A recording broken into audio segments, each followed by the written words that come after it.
Good morning बच्चों। मैं अभी जो आपके सामने जो दिखा रहा हूँ वो इंट्रोडक्शन का पार्ट है। हालांकि जब ये वीडियो आपके पास जब अवेलेबल होगा तब तक मैं बता दूं कि मैंने पॉलिटी की जो पूरी सिलेबस है ऑलरेडी खत्म कर दिया है। मीन्स ऑफलाइन मैंने ऑलरेडी खत्म कर दिया है, पर ऑनलाइन जो आपको अवेलेबल हो रही है वो पूरी खत्म होने के बाद शॉर्ट एक घंटे के वीडियो के फॉर्म में आपके पास अवेलेबल होगी।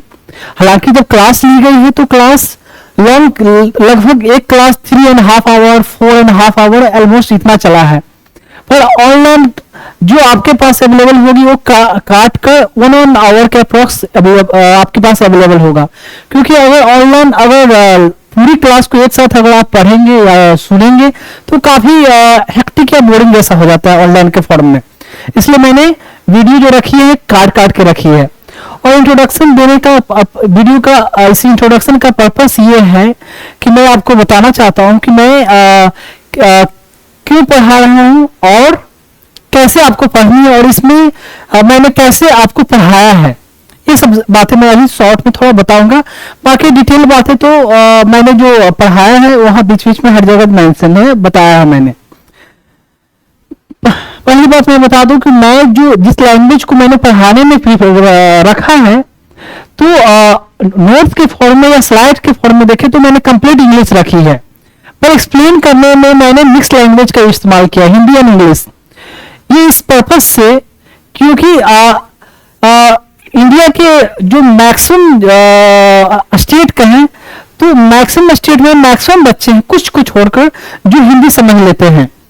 खासकर जो गांव से जो बिलोंग करते हैं जिनको या जो एफर्ट नहीं कर सकते, तो ऐसे बच्चे को समझने में आसानी हो, इसको देखते हुए मैंने इसे एक्सप्लेन हिंदी और इंग्लिश मिक्स में किया है। हालांकि मैं बता दूं कि मैंने जो पढ़ाई की है मैंने इंग्लिश में ही पढ़ी है।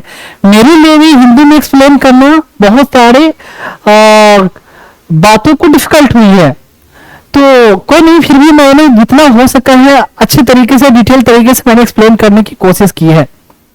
एक तो ये कि मैंने इस लैंग्वेज को प्रीफर किया, ठीक है।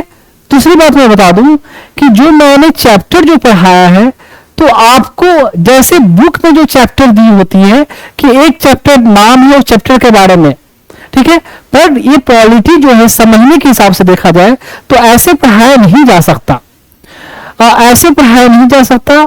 मैं अपना एक्सपीरियंस भी बता रहा हूं उस आधार पर, और जैसे जैसे डिफरेंट इंस्टीट्यूट में पढ़ाई जाती है उसके आधार पर। क्योंकि मैं आपको बता दूं कि मैं बड़े बड़े इंस्टीट्यूट या ऑर्गेनाइजेशन गवर्नमेंट हो या प्राइवेट में हर जगह से बिलोंग कर चुका हूं, तो मुझे पता है कैसे कहां क्या होती है।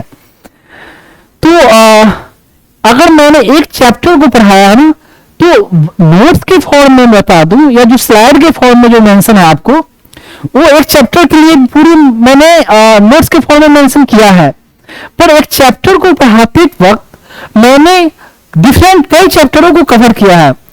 जैसे उसमें कोई नाम भी आया, कोई डिटेल कुछ के बारे में आया, तो उसको मैंने डिटेल उसी समय मैंने खत्म कर दिया है। तो ऐसा नहीं है कि आप जब एक चैप्टर को मैं पढ़ा रहा हूं तो चैप्टर में फोकस करोगे, क्योंकि अगर मैं सारे चैप्टर को या डिफरेंट सब्जेक्ट को बोलूं और उनको लिंक करके न पढ़ाऊं तो फिर एक टीचर को पढ़ाने का कोई मतलब ही नहीं बनता। बुक में तो सेम चीज ऐसे मेंशन है तो कोई भी पढ़ ले, तो टीचर की क्यों जरूरत है? टीचर की जरूरत है कि आप अच्छे तरीके से समझ सके, और अच्छे तरीके से आप तभी समझ सकोगे जब मैं सारे को आपको लिंक करके पढ़ाऊंगा, ठीक है। तो आप इसका इंतजार आप नहीं करोगे कि वो चैप्टर जब आएगा तो ही मैं पढ़ूंगा। मैं क्लियरली बता दूं, मैंने अगर मेरा आप 1 घंटे का वीडियो अगर आप सुनते हो तो उसको आपको कवर करने के लिए 4 to 5 आवर आपको पढ़ना पड़ सकता है।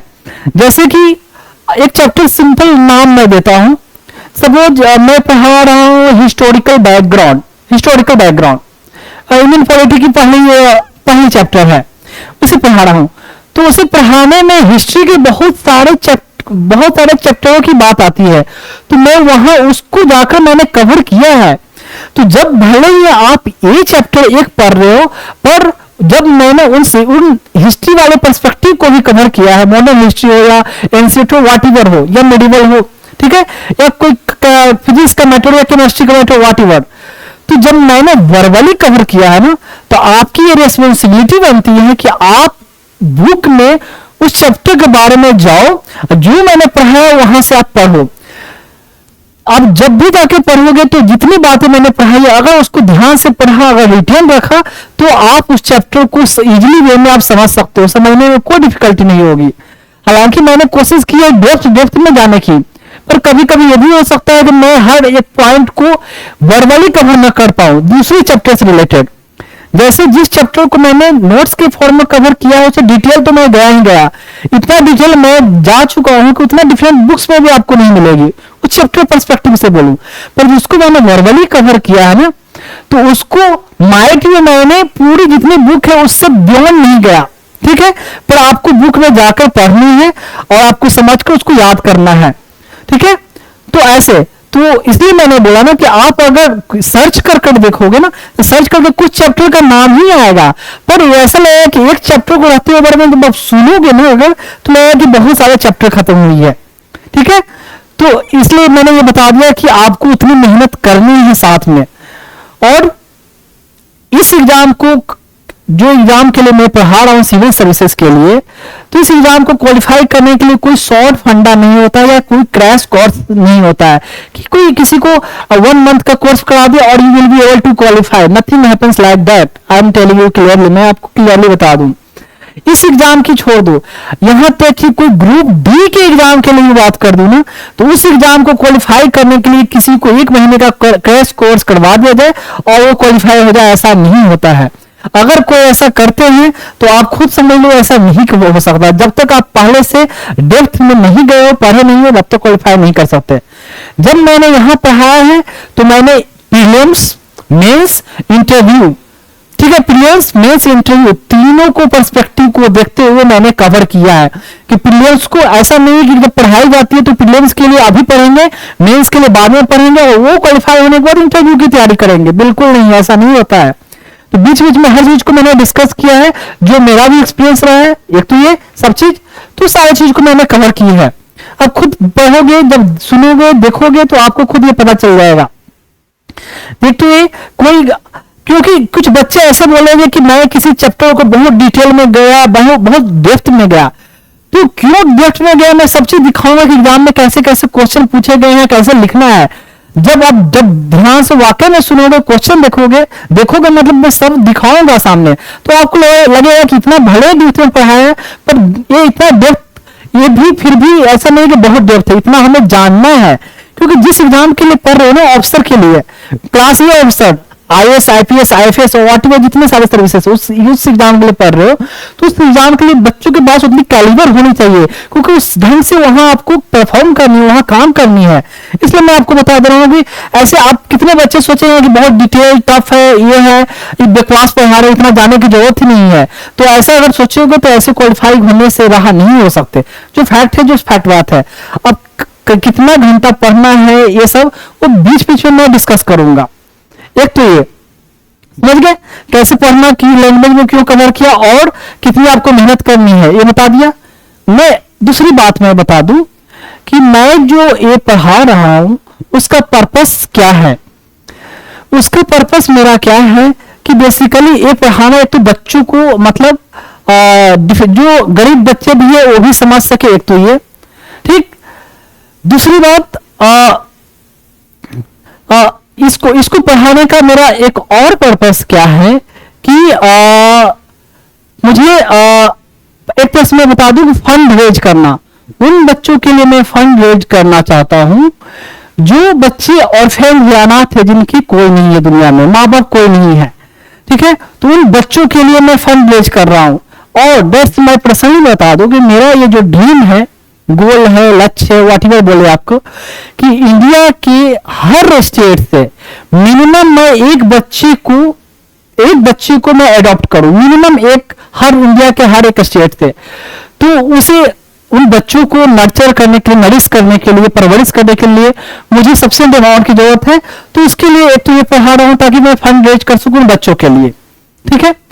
एक चीज मैं बता दूं कि जो मैं पढ़ाऊंगा तो मैंने जिस टाइप की जो आपको क्वालिटी दी है, आपको देने की कोशिश की है, तो आपको अगर किसी इंस्टीट्यूट में आपने पढ़ा होगा या जिनमें नहीं पढ़ा होगा, आप कंपेयर कर लेंगे, मैंने मैक्सिमम से मैक्सिमम बेस्ट देने की कोशिश की है। ठीक है, तो ऐसा नहीं है कि मैं ही बेस्ट, बेस्ट तो कोई भी हो सकता है, पर डिफरेंट डिफरेंट इंस्टीट्यूट में भी अच्छे तरीके से पढ़ाई जाती है, पर उनका टाइम कंस्ट्रेंट, मतलब टाइम की कमी हो जाती है कि वो 2.5 घंटे या 3.5 घंटे का होता है एक क्लास मतलब पर डे का क्लास। तो 9 महीने 10 महीने 11 महीने में सिलेबस खत्म करते हैं, तो कैसे खत्म कर पाएंगे? मैं भी रह चुका हूँ वहां से, मुझे पता है, पर मेरे पास ऐसा कोई रिस्ट्रिक्शन है नहीं, तो मैंने पूरी डिटेल में पढ़ाई है। तो मैं बता रहा था उन बच्चों को, बच्चों के लिए देखिए, आप कितने लोगों ने मुझे बोला कि आप कितना भी अच्छा पढ़ा लो, आप फंड रेज नहीं कर सकते ऑनलाइन के जरिए।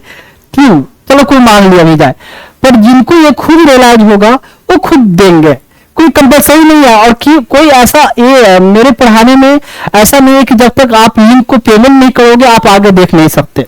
आराम से सबके लिए ओपन है, सब लोग देख सकते हैं, उसमें कोई रिस्ट्रिक्शन नहीं है। तो देने की जब इच्छा हुई, जो मैं काम कर रहा हूं, मैंने भी कभी नहीं सोचा था कि I will be able to do this thing, मुझे ये काम करूंगा। जैसे आम लोगों की तरह सबकी होती है कि एक अफसर बनकर बढ़िया से एक अच्छी तरीके से लाइफ गुजारनी है। मैंने भी लगभग तो आप लोग की उम्र में था तो ऐसे ही सोचा था, पर कब लाइफ में क्या चेंज हो जाती है पता नहीं होता, और कब हो जाता है। तो ऐसे जिनको खुद लगेगा, अगर ईश्वर ने, खुदा ने, अल्लाह ने, वाहिगुरु ने और दिवस ने जब मुझे ये अपने आप में मन में ये करने के लिए लाया भावना, तो सामने वाले के मन में खुद आ जाएगी। ठीक है, तो ये है। एक बात और बता दूं, जो चैनल हो गई या यूट्यूब की चैनल, फेसबुक, ट्विटर, इंस्टाग्राम, उसके बारे में डिटेल, वो मैं चैप्टर जब खत्म होगा, चैप्टर खत्म मतलब इस टॉपिक को या इस हर क्लास के खत्म होने के बाद मैं उसको दिखा दूंगा। और अभी जो वीडियो अवेलेबल होगी इंट्रोडक्शन वाली, लगभग ऑलमोस्ट हर क्लास में मुझे ये डालना पड़ेगा, फिर बाद में ऐसा होगा कि मैं नहीं डालूंगा। ठीक है, तो एक तो ये जो भी पेमेंट का ऑप्शन है वो स्क्रीन पर ये यूपीआई आईडी या जो भी आपका हो बार कोड वो आपको दिख जाएगा। अब जो भी पेमेंट करो आप एज ए फी पेमेंट करो, भले आपकी मन है ना माने, नहीं मन है तो मत करो, ये आपकी विश है। ठीक है, लेकिन मैं आपको बता दूं, आप जो भी पेमेंट करें तो मुझे एज ए गुरु मानकर भले ना करे या फी मानकर ना करे, या करें आपको या फिर भी ना करे तो ये मान कर करे कि आप एहसान कर रहे हो मुझ पर, आप मान सकते हो, मुझे कोई प्रॉब्लम नहीं है। मीन्स आप ये मान सकते हो कि आपने पेमेंट कर कर विकास कुमार पर एहसान किया, पर मैं आपसे रिक्वेस्ट करूंगा तो उन बच्चों पर ये मानकर आप मत पेमेंट करना कि उन बच्चों पर एहसान कर रहे हो। क्यों मैं आपसे ये बोल रहा हूं? क्योंकि मैं जो काम कर रहा हूं ना, मैं खुद मैं एक्सेप्ट ये नहीं करता हूं कि मैं जो कर रहा हूं उन बच्चों पर एहसान कर रहा हूं, बिल्कुल नहीं। हमें ईश्वर ने दिया, खुदा ने, भगवान ने, जीसस ने, वाहिगुरु ने हमें इतनी ब्रेन दी, इसलिए मैं ये कर पा रहा हूं। अगर वो नहीं दे पाते तो मैं नहीं कर पाता। ठीक है, तो जो भी दिया हुआ उनका है, इसलिए मैं कर पा रहा हूं। तो इसलिए, और वो बच्चे बेचारे ऑलरेडी बहुत एहसान में रह चुके हैं।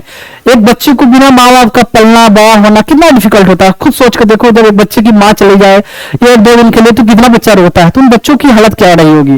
तो इसलिए आप मुझ पर एहसान मान सकते हो, मानना कोई प्रॉब्लम नहीं है। आई विल एक्सेप्ट दैट, आपने मुझे जो भी दिया, फी दिया, इवन 1 रुपया भी आप देते हो मुझे, तो मैं मानूंगा कि आपने एहसान किया। पर ये मत मानना कि आपने बच्चों पर एहसान किया, क्योंकि वो बच्चे ऑलरेडी एहसान में दबे हुए हैं। एक चीज और, जो भी आप पेमेंट करेंगे वो मैं बाद में दिखाऊंगा, तो उसमें मैं आपसे गुजारिश करूंगा कि आप अपना नाम मेंशन कर देंगे और अपना प्लेस जहां से आप बिलोंग करते हो, and your number if your wish, अगर आपकी विश है तो अपना नंबर उसमें भी मैसेज के साथ डाल सकते हो। नहीं डालना चाहते तो एटलीस्ट नाम एंड जहां से आप बिलोंग करते हो। ठीक है, तो ये मेरा पर्पस मैंने बताया, और पर्पस, दोनों पर्पस सारे लोगों के बेनिफिट के लिए। एक चीज और, जो मैंने पढ़ाया है तो सिर्फ ऑफिसर बनने के हिसाब से नहीं पढ़ाया, सिर्फ इसमें मैंने बीच बीच में हर चीज, मैंने लाइफ के हर पर्सपेक्टिव को कवर किया है कि सिर्फ ऑफिसर बनना नहीं, एक अच्छा इंसान बनना मैंने अपने बच्चों को सिखाया, जो आप लोगों को मैं सिखाया है इस अपने क्लास के जरिए। तो कहते हैं डिफरेंस होता है विद्वान, गुणवान एंड बुद्धिमान। तो किताबें पढ़ के आप विद्वान बन सकते हो, ठीक है, पर गुण के लिए सिर्फ किताबों से गुण नहीं आता, पर कितने लोग ऐसे हैं जिनको विद्या नहीं है पर गुण है, जिसको ज्ञान कह सकते हैं, ठीक है। और बुद्धिमान तो दैट्स से डिफरेंट पर्सपेक्टिव होता है, चालाक होना। तो मेरा पर्पस है मैं अपने बच्चों को विद्वान के साथ साथ बुद्धिमान और जो ज्ञानवान बोलते हैं वो बनाऊं, ठीक है। ज्ञानवान और क्या बोला, बुद्धिमान की बात नहीं करूंगा, एक तो विद्वान की बात कर रहा हूं, ज्ञानवान और गुणवान की बात कर रहा हूं, ठीक है। तो वो सब क्या चीजें होती है डिटेल वहां डिस्कस होगा। तो अभी तक मैंने बताया क्या क्या, ये इंट्रोडक्शन का पार्ट है, बाकी अब धीरे धीरे आप चलते हैं टॉपिक पे, ठीक है। उसके अलावा पंचायत का भाई जैसे कि पॉवर्टी एलिविएशन प्रोग्राम, गरीबों को उत्थान के लिए कोई प्रोग्राम आएगा, सरकार स्कीम लाएगी तो उसको इम्प्लीमेंट करवाना, हैंडीकैप के लिए, डिसेबल पर्सन के लिए, इनके लिए कोई स्कीम आएगी, SC ST के लिए कोई स्कीम आएगी तो उसको इम्प्लीमेंट करवाना, ये सब पंचायत राज अपने लोकल लेवल पर ये सब करवाएगी। बेसिक तो इतना कम से कम है। बाकी फिशिंग के लिए जो कुछ व्यवस्था कोई स्कीम आता है तो पंचायत को इम्प्लीमेंट कराना, फिशिंग हो गया, एनिमल हस्बेंड्री हो गया, डेयरी फार्मिंग हो गया, करने का दूध से रिलेटेड जो हुआ मैटर। तो ऐसे ऐसे लंबी चौड़ी लिस्ट है पंचायत का, ये सब काम है। पंचायत में भी है कि सीट रिजर्व जो है SC ST का सीट कितना रिजर्व होगा, जिस रेशियो में उनका पॉपुलेशन है वैसे रिजर्व होगा। वुमेन के लिए 1/3 कम से कम सीट रिजर्व होगा सारे लेवल पर, एक तो चेयरमैन के लेवल पर और डायरेक्ट जहाँ इलेक्शन हो रहा है उसके लेवल पर। चेयरमैन का जो इलेक्शन होगा इनडायरेक्ट वे में होगा, मतलब जो मेंबर इलेक्टेड हुए वो लोग अपना चेयरमैन, विलेज के लेवल पर चेयरमैन, विलेज पंचायत के लेवल पर चेयरमैन, इंटरमीडिएट पंचायत के लेवल पर चेयरमैन भी होगा और डिस्ट्रिक्ट पंचायत के लेवल पर भी एक चेयरमैन होगा। फिर वैसे रिजर्वेशन की बात कहेगी। तो ये सब हुआ पंचायती राज में ऐसे ऐसे प्रोविज़न। आई थिंक ऑलमोस्ट मैंने हर चीज़ कवर कर दी। और थोड़ा सा क्या आता है कि पंचायत को क्या है कि इसकी फाइनेंस कमीशन कभी रिकमेंडेशन देता है तो इसकी कमियां क्या है भाई, कि हमारे पास इनके पास पैसे उतरे नहीं हैं, इनको जो कुछ टैक्स कलेक्शन का भी पावर इसको मिलता है कि टैक्स कलेक्ट कर सकते हो। देखें टैक्स, ड्यूटी, फी थोड़ा डिफरेंस हल्का हल्का है। ड्यूटी जैसे क्या में लगता है, जैसे मैंने आपको बताया था कभी ये बताया था प्लासी 1757 में जो प्लासी वार के बारे में। तो क्या हुआ था, होता था थोड़ा सा हल्का, मैं वहाँ से लिंक करता हूँ कि जो ब्रिटिशर जो थे ना वो लोकल लोगों से, इंडियन लोगों से भी ड्यूटी कलेक्ट कर रहे थे। उनका माल अगर कहीं से आ जा रहा है जहाँ ब्रिटिश कैप्चर कर रखा है जो एरिया को, उधर से उनका जो माल आएगा जाएगा तो उस पर पैसे कलेक्ट करेंगे, क्या आपकी इतनी गाड़ियाँ जाएगी तो इतने पैसे देने होंगे, वो कहलाता है ड्यूटी। यहाँ तक कि फ्रेंच लोगों से भी पैसा ले रहे थे, इंडियन बिजनेसमैन हैं, इंडियन मर्चेंट हैं, उनसे भी पैसे कलेक्ट करते थे, ड्यूटी हुआ। फी हुआ कहीं जैसे मार्केट लगा तो सरकारी ज़मीन पर मार्केट लगा, बाजार लगा, कोई ठेला रेडी लगाया तो उससे फ़ी कलेक्ट किया जाएगा, तो वो होता है फ़ी। उसके बाद टैक्स होता है, टैक्स मतलब प्रॉपर्टी टैक्स होता है, टैक्स मतलब इंडिविजुअल पर, जैसे आप इनकम टैक्स जैसे दे रहे हो इंडिविजुअल पर, तो एजुकेशन में कोई टैक्स लगाया, सफाई के लिए, ऐसे ऐसे और टैक्स के अंदर आता है, टैक्स, फी, ड्यूटी ऐसे। तो फिर है कि इनको क्या क्या है जो रिकमेंडेशन फाइनेंस कमीशन बोलती है कि अगर इसको टैक्स कलेक्ट करने का पावर दिया भी गया है तो बेचारे टैक्स कलेक्ट नहीं कर पाते। क्यों? टैक्स अपने ही लोगों से वहीं कलेक्ट करना है, जो टैक्स कलेक्ट करने वाले रहेंगे उनको तो सब लोग ऐसे ही जानते रहेंगे, तो उनकी कोई बात ही नहीं सुनेगा। क्या भैया आपको क्या पैसा चाहिए, सरकारी पैसे में क्या देना, नहीं है नहीं है नहीं है, तो वो बेचारे उनसे इन्फोर्स, भाई कोई अपनी मर्जी से टैक्स नहीं देता जब तक उस पर कुछ न कुछ ऑब्लिगेशन हो, कहीं ना कहीं लीगल, मतलब कह सकते हो कि कानूनी उस पर बल प्रभाव, मतलब कह सकते हो बल नहीं दिया गया हो, तो जब तक लोग कोई पैसा निकाल कर देना नहीं चाहता। जैसे कि टैक्स अगर आप नहीं दोगे तो आप पर इनकम टैक्स रेट मार सकती है, टैक्स आप दोगे तो आपको आगे कोई जैसे कि लोन लेना है उसमें आपको बेनिफिट मिलेगा।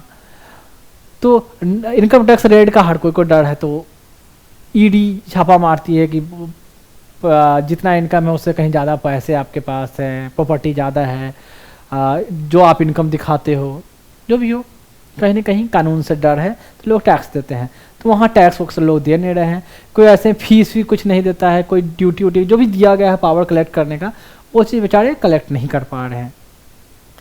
फिर इनका ऑफिस का भी बुरा हाल है, कोई कंडीशन में है नहीं। फिर इनके जो मेंबर जो इलेक्टेड हैं, चेयरमैन है, ज़्यादा बेचारे पढ़े लिखे हैं नहीं, उनको ज़्यादा समझ आती नहीं है। सरकार के स्कीम के बारे में पेपर है जो ध्यान से ऐसे ऊपर नीचे 4 बार पढ़ते हैं तो पता चलता है, किसी और से पढ़वाते हैं। वो जाकर कभी मीटिंग होती है तो वहाँ बातों को सही से रख नहीं पाते हैं। ब्लॉक में या डीएम ऑफिस में जब जाते हैं तो उनके सामने सही से इंटरेक्ट नहीं हो पाते। कम पढ़े लिखे लोग हैं तो वीडियो और एसडीएम का हो, डीएम हो, इनको कोई वैल्यू नहीं देता, इनको कोई सुनता ही नहीं है। तो कहीं ना कहीं पंचायत है, जब पंचायत का जितना ग्रोथ डेवलपमेंट हम लोग एक्सपेक्ट करते हैं उतना हो नहीं पा रहा है। कहने का मतलब मेन चीज़ है कि रिसोर्सेस, सरकार इनको टाइम पर पैसे नहीं देती है, स्टेट गवर्नमेंट पैसे नहीं देती है, नहीं खुद पैसे कलेक्ट करने का पावर है, पावर भी नहीं है, पावर है तो कलेक्ट नहीं कर पाते, सरकार देती नहीं है, स्टेट गवर्नमेंट देती नहीं है। बीच में जो एक सहयोग होता है ग्रांट्स जिसको बोलते हैं, स्पेशल मतलब आप कह सकते हो कि अनुदान देना, कहने का मतलब ग्रांट्स भी इनको नहीं मिलता है। पैसे मिलते भी हैं तो इनमें करप्शन बहुत ज़्यादा है। जो अब हाँ, करप्शन से बता दूं, अभी मुखिया का इलेक्शन होता है बिहार में, पता है आपको? किसने बताया कि मुखिया के इलेक्शन में लोग 1 करोड़ 1.5 करोड़ रुपए खर्च करते हैं इलेक्शन में। इलेक्शन से पहले क्या खर्च होगा? लोगों को खूब खिलाओ पिलाओ, चिकन चल रहा है, मटन चल रहा है, पनीर चल रहा है, 1-1.5 महीना खूब खाना, दारू चल रहा है। उसके अलावा गाड़ियाँ घूम इधर उधर प्रचार करवा रहे हैं, इधर बैनर पोस्टर ये सब चिपकाया, अपने साथ इतने आदमी को रोज है जो इधर उधर घुमा रहे हैं, साथ में रोज है जो 50 आदमी लगे हुए हैं, उनको है जो गाड़ी का पेट्रोल का डीजल का जो भी खर्चा हो रोज खिलाना पिलाना। तो इसमें पैसे खर्च होंगे ना, लोगों के बीच में कभी कुछ साड़ियाँ बंटवाना, कुछ पैसे ऐसी वोट देने के लिए, उसमें लोग इतना पैसे खर्च कर रहे हैं। अब सोचो इतना पैसे खर्च वो करेगा, ठीक है, तो वो तो चाहेगा ना जितना मैंने खर्च किया है 5 साल में तो निकाल भी लूँ ना। और निकालेगा कैसे? निकाले जो काम उनको दिया गया है कि हाँ भाई आपको है जो सपोज 50 लाख का रोड बनवाना है, ठीक है, इतना स्कूल आपका सामुदायिक भवन बनवानी है, या स्कूल की बिल्डिंग तैयार करनी है, हॉस्पिटल की बिल्डिंग तैयार करवानी है, यहाँ पॉन्ड तैयार करवाना है, ऐसे यहाँ इतने प्लांट पौधे लगवाना है। क्या करेगा वो? आया फंड 50 लाख का, काम कितने का करेगा? 10 लाख का काम करेगा, बाकी पेपर पर दिखा देगा। जहाँ और जो माल ओरिजिनल लगना चाहिए, जो ईंट लगना चाहिए, सपोज एक ईंट का दाम 20 रुपये है तो 5 रुपये वाला जो ईंट होता है वो लगाएगा, ये करेगा ना। ऐसे पौधे लगाएगा जो सस्ते सस्ते हो, बाद में सूख जाए। सब शुरू में पौधे लगाकर फोटो खींच के दिखा दे, लगा दिया। बिल्डिंग में जो मटेरियल बनेगी सब सीमेंट लो क्वालिटी की, 1 साल बाद ही वो ऐसे गिरना शुरू हो जाए। तो खुद कमाने के लिए तो एक तो पैसा ऐसे करप्ट, अल्टीमेटली देखे करप्ट कौन है, अल्टीमेटली देखे ऐसे करेगा काम होगा नहीं। लोग करप्ट हैं, पैसा खा के लोगों ने वोट दिया, खाना खा खा के वोट दिया, जो चुन के आया। अब वो चाहेगा कि उसको कंपनसेट करने के लिए जो काम मिला उसमें मैं खुद खाऊं, वो भी करप्ट निकल गया। अब जो स्कूल कॉलेज बना वहाँ तो सब बुरी हालत रहेगी, उतनी अच्छी चीज़ रहेगी नहीं, तो फिर डेवलपमेंट होगा कैसे? करप्ट कौन निकला? Be people of India, be people of state, what ever you से। तो कहाँ से ये सब? जब तक यहाँ से सुधार नहीं होगा ऊपर कैसे सुधरेगा? तो सबको सुधरना होगा साथ में, एक साथ। तो अब देखो, अब बिहार में जाकर देखो, मैं स्पेशल बिहार को बुराई नहीं करता, यूपी बिहार एमपी, कभी स्कूल में एग्जाम देने गए हो? कभी स्कूल मतलब अभी यूपीएससी का एग्जाम दोगे ना तो आपकी जो सेंटर जो रहेगी, ज़्यादातर देखना, ज़्यादातर प्राइवेट में भी जाता है, गवर्नमेंट स्कूल में सेंटर जाएगी। तो जब एग्जाम देते रहना ना तो जरा ऊपर नीचे एक बार देख भी लिया करना कि यहाँ क्या कंडीशन है। तो लोग सिलेक्ट होकर तो जा तो रहे हैं यूपीएससी में, बाद में पुराने दिन भूल जाते हैं कि भाई उसमें एग्जाम देते थे उसकी कंडीशन क्या थी। कि जो भी मजबूरी हो, वहाँ सिस्टम में जाने के बाद भाई उतनी आगे वाले ही करने नहीं देते, कर नहीं सकते। देखो मैं पहले ही बोला, कोई करने दे या नहीं करने दे, या पीछे से लोग करप्ट है आगे से करप्ट है, हमें नहीं पता, हम सही रहेंगे। हमें जो काम दिया गया हमें करना है तो करना है। हम आगे वाले को सुधार नहीं सकते, कोशिश करेंगे उनको सुधारने का, लेकिन जान लो खासकर जो पुराने एज वाले हैं ना, उनको शुरू से ही जो करप्शन देखा है तो उनको वो चीज़ अच्छा लगता है, नॉर्मल लगता है कि इट्स नॉट रॉन्ग। तो उनको उसने ऐसे ही पहले वाले कोई उन्होंने अपने सीनियर को ऐसे ही देखा, अब वो ऐसे ही कर रहे, तो उनको कुछ खराब लगता नहीं, नहीं ऐसे ही चलता है सिस्टम। तुम मेरे पढ़ाए हुए बच्चे जब जाओगे तो तुमको लगेगा कि सर ने जो पढ़ाया यहाँ सही बात है और यहाँ तो बिल्कुल सीनियरियो अलग है, यहाँ कैसे कर सकते हो। उनको सुधार सकते हो तो कोशिश करना सुधारना, हो गए तो ठीक है, जितना हो पाए। मैं मानता हूँ, मैं कहता हूँ वो नहीं हो पाएंगे फुल्ली, हो सकता है 10% हो जाए, लेकिन बहुत मुश्किल है। आप सही रहो। आपके सही रहने से कम क्या होगा कि आपके बाद वाले जो बच्चे आएंगे, न्यू मतलब बाद वाले बैच वाले, तो वो कम से कम वो आपको देखे इन्फ्लुएंशियल रहेंगे कि सर ऐसे करते हैं तो I will also follow this thing. नहीं, ऐसे ही चलता है। तो उससे पीछे वाले क्या सीरीज चलता रहेगा। तो पहले वाले खराब क्यों हुए? उससे पहले वाले भी ऐसे ही थे, तो उसको देखा देखी सब ऐसे चला जा रहा है, किसी को कुछ लगता ही नहीं है। लगता है कि नहीं सरकारी नौकरी ऐसे ही होती है। तो वो चीज़ तुम मत करना, मैं बता दे रहा हूँ। तो जो स्कूल में देखते हो, देखना बिल्डिंग कैसी है, जहाँ प्राइमरी हेल्थ सेंटर का कंडीशन क्या है। स्कूल कहीं मैं बता रहा हूँ, चलो प्राइमरी हेल्थ सेंटर के बारे में चलो पता भी नहीं, वहाँ इलाज कराने जाते भी नहीं हो, वहाँ कुछ ना डॉक्टर है भी नहीं, टाइम पर आते नहीं है, वहाँ टेस्ट नहीं होती है, दवाइयाँ नहीं होती है कोई, तो जो भी हो वाट एवर रीजन। स्कूल में तो कम से कम एग्जाम देने जाओगे ना, बाथरूम का देखना कैसे कंडीशन, दिखता है गंदा होता है, ना सफाई है ना क्या है, लगता है कब बिल्डिंग टूट जाएगी, कोई टैप में पानी नहीं आ रहा है, बच्चे कैसे बाथरूम जाते हैं, जब सोच कर देखना। तो जब एग्जाम जाना तो इस पर जरा एक नज़र मार लेना कि जो मैंने बोला है वो सही है या नहीं है। तो खैर ऐसे लेवल पर ऐसे जो है करप्शन है, और इसमें इतना कमी है। कहीं फीमेल को सीट रिजर्व कर दिया गया है कि फीमेल है जो कहीं ना कहीं लोकल गवर्नमेंट में उनका कंट्रीब्यूशन रहेगा। फीमेल तो पढ़ी लिखी नहीं है, उनको खुद समझ नहीं आता, तो उनका काम कौन कर रहे हैं? उनके हस्बैंड, मुखिया पति, सरपंच पति, जिला पार्षद पति। तो वो मैडम जी अपना घर में ही खाना बनाना जैसा शुरू से बनाती थी वैसे बनाती हैं, उनके पति हर चीज़ को देखते हैं। उनको जाकर सिर्फ लास्ट में दे दिया जाता है, इस पर साइन मार दो मैडम। वो साइन मारना है बेचारी बाद में सीखती है, जब वो इलेक्शन ऐसे लड़ती है, जीत जाती है, क्योंकि फीमेल का सीट रिजर्व था। तो पति का इन्फ्लुएंस था, पति ऑलरेडी पहले से भी इन्फ्लुएंशियल पर्सन रहे हैं, तो जीत गए। वैसे ही खिलाया पिलाया लोगों को, खूब रिझाया लोगों को कि ये कर देंगे वो कर देंगे, और कोई कंटेस्ट नहीं हुआ। स्ट्रॉन्ग कैंडिडेट मतलब अच्छे घर वाले, अच्छे पैसे वाले या अच्छे पढ़े लिखे लोग जीत गए। मैडम के पास जाता है, लास्ट में सिर्फ मैडम साइन मारती है, वो भी साइंस सीखती है बहुत मेहनत से, कैसे कैसे कैसे कैसे घुमाना है। तो ये हाल है पंचायत राज का। फिर स्टेट जो है डिस्क्रिमिनेट करता है कि लोकल रूरल लेवल को कम पैसे देकर अर्बन अपना म्यूनसिपल कॉरपोरेशन उस पर ज़्यादा ध्यान देती है। तो ये चीज़ ऐसा इनका प्रॉब्लम पंचायती राज का होता है, ऐसे चलता है ऑलमोस्ट। लगभग बहुत सारी चीज़ मैंने पंचायती राज के बारे में अब तक मैं इतना बता दिया, ठीक है, क्लियर है। तो मेंस में जो मैंने ऐसे बोला ना, मेंस में क्वेश्चन आते हैं, ऐसा नहीं कि मैं बकवास कर रहा हूँ, मैं क्लियरली बता दूँ, मेंस में क्वेश्चन आते हैं ये सब कि जो पंचायती राज में, मैं आगे क्वेश्चन यहाँ तो नहीं दिखा पाऊँगा, जब मैं स्पेशल पढ़ाऊँगा वहाँ। तो इसमें क्या हर बार घूम फिर कर जितने क्वेश्चन पूछे गए हैं सब में कहीं ना कहीं एक ही चीज़ लिखा आएगा। लैंग्वेज डिफरेंट रखा है उन्होंने क्वेश्चन में, लेकिन जानना ये चाहा है कि बच्चों को पता है या नहीं है। शुरू में कॉन्स्टिट्यूशन आर्टिकल उससे प्रोविजन जोड़ोगे, अब बाकी जो बातें जनरल बातें हैं, जनरल बातें मतलब कहीं ना कहीं आप एक्सपीरियंस किए हो, तो बहुत सारे बातें आप किताब से सीखते हो, बहुत सारे बातें पेपर से, लेकिन हर चीज़ पेपर या बुक से आप नहीं सीख सकते। आपको सोसाइटी में देखना भी क्या चल रहा है क्या नहीं चल रहा है। जैसे कहीं आप गांव से आपकी बस से जा रही है, कहीं ट्रेवल कर रहे हो, तो मैं भी पढ़ाकू ही हूँ, ऐसा नहीं है, आप भी पढ़ाकू ही हो। जो मेरे बच्चे जो पढ़ रहे हैं हर कोई पढ़ाकू है, दिन रात किताबों में ही लगा रहना हो। ट्रेन बस से भी गुजर रहे हैं तो क्या कर रहे हैं? किताब ही पढ़ रहे हैं। बगल में कौन कौन सा गांव गुजरा, कौन कौन से लोग गुजरे, थोड़ा सा भी नहीं ध्यान है। कभी कभी किताब से बाहर जब ऐसा कुछ रहे तो देख भी लिया करो कि पास में कैसा है, विलेज का माहौल कैसा है, कैसे दुकानें होती है, कैसे लोग आग जलाकर ठंड में क्या कर रहे हैं, लोगों का कल्चर क्या है, कोई फेस्टिवल लोग कैसे सेलिब्रेट करते हैं, पास से क्या रैली निकल रही है, क्या जुलूस निकल रहा है, कुछ पता रहना चाहिए।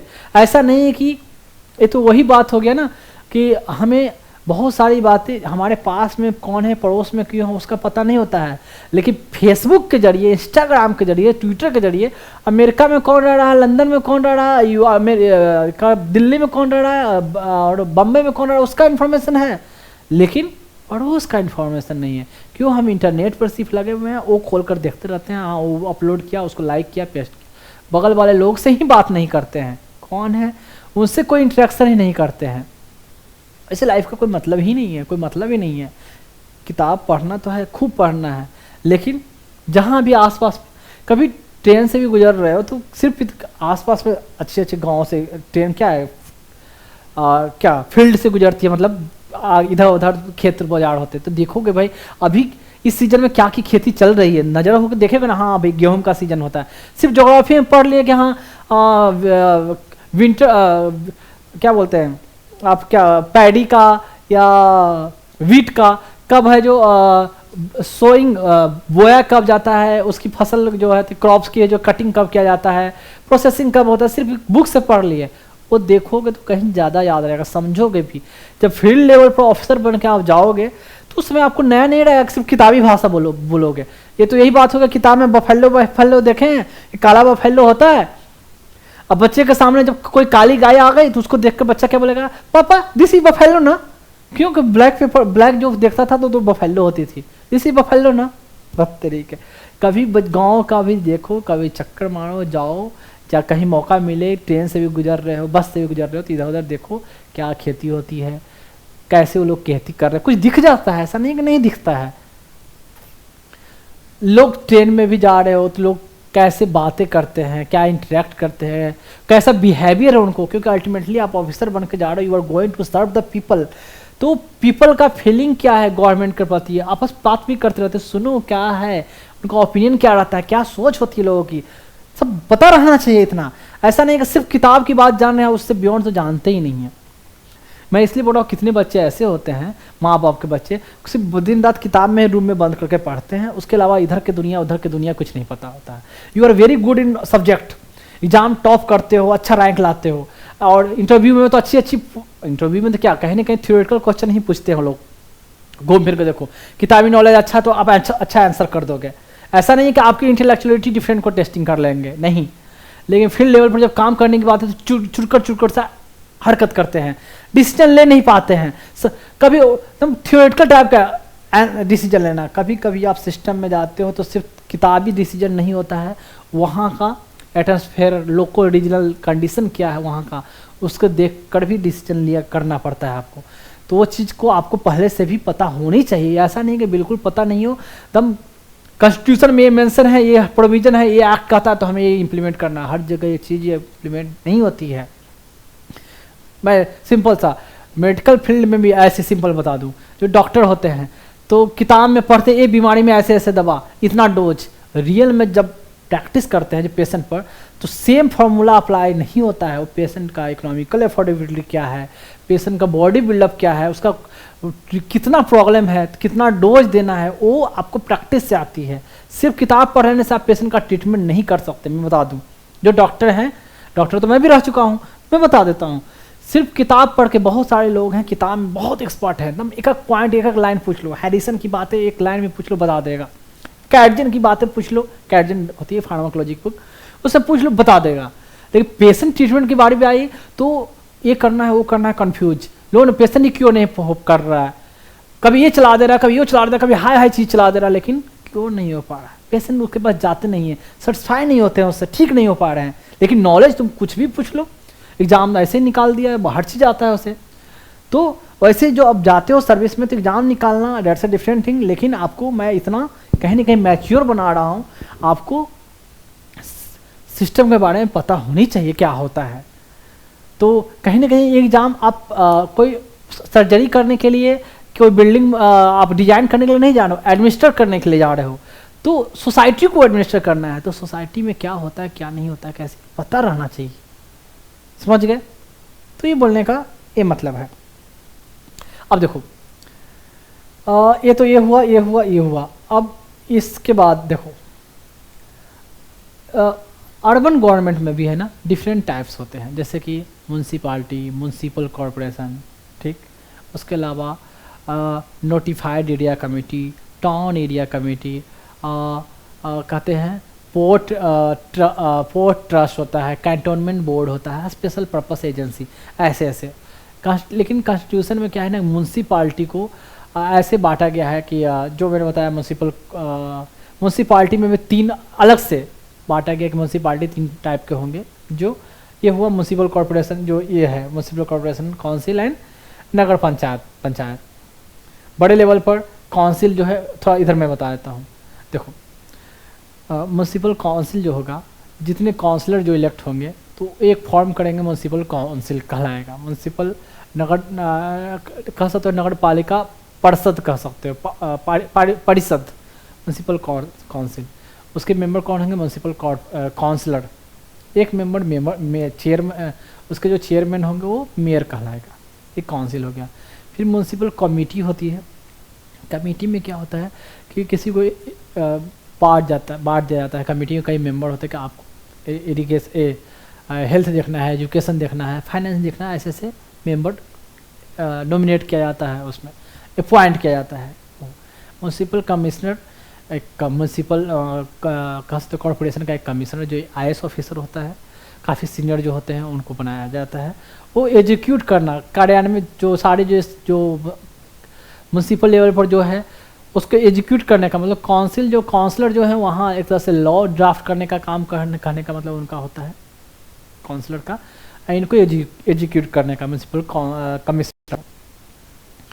अब देखें म्यूनसिपल जो काउंसलर हुए, काउंसलर कहते हैं, तो उन काउंसलर को कुछ फंड दिया जाता है कि आपको ये सब काम करवाना है अपने जगह, उनको पैसे दिए जाते हैं।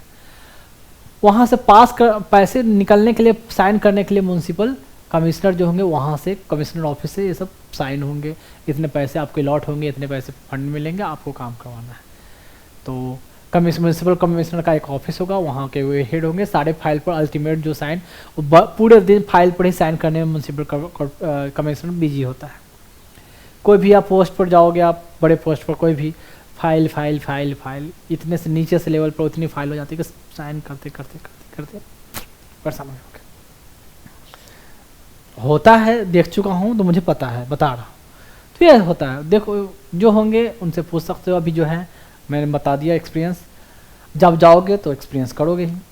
तो हुआ municipal council, corporation, municipal committee. अब देखें म्यूनसिपालिटी जो हुआ आपका हुआ, म्यूनसिपल कॉरपोरेशन बड़े लेवल पर, बड़े सिटी के लिए म्यूनसिपालिटी कंपेयर टू छोटे, तो कह सकते हो कि 10 लाख से कम पॉपुलेशन कहते हैं, उसके लिए म्यूनसिपालिटी हो गया। और ऐसे ही लोकल बॉडी जैसे हो गया, उसके लिए भी ये काउंसिल, कॉरपोरेशन, जो काउंसिल कमेटी ऐसे ऐसे होंगे। उसके भी एक होंगे कमिश्नर नहीं होते हैं, जैसे कि जो एग्जीक्यूटिव जो अथॉरिटी होते हैं म्यूनसिपल कमिश्नर न के, उनके लिए स्टेट जिनको डेजिग्नेट करें। फिर होता है क्या, नोटिफाइड एरिया कमेटी।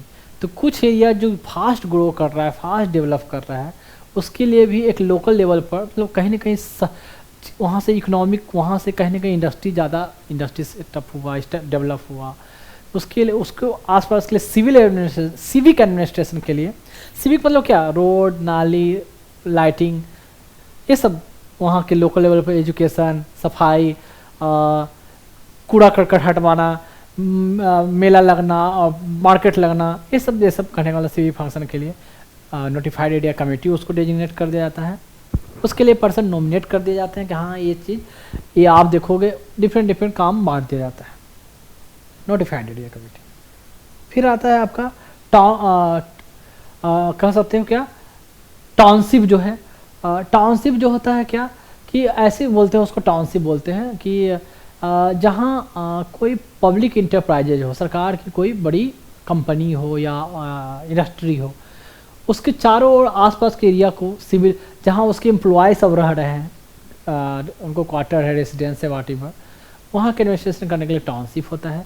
उसके मेंबर कुछ इलेक्टेड होते हैं, कुछ नॉमिनेट किया जाता है, बिना इलेक्शन के डायरेक्ट अपॉइंट किया जाता है। वो इस गवर्नमेंट एम्प्लॉय को सरकार चाहे तो अपना अपॉइंट करे, कैसे एडमिनिस्टर करना है उसके लिए अपना रूल कुछ होता है। तो हुआ टाउनशिप।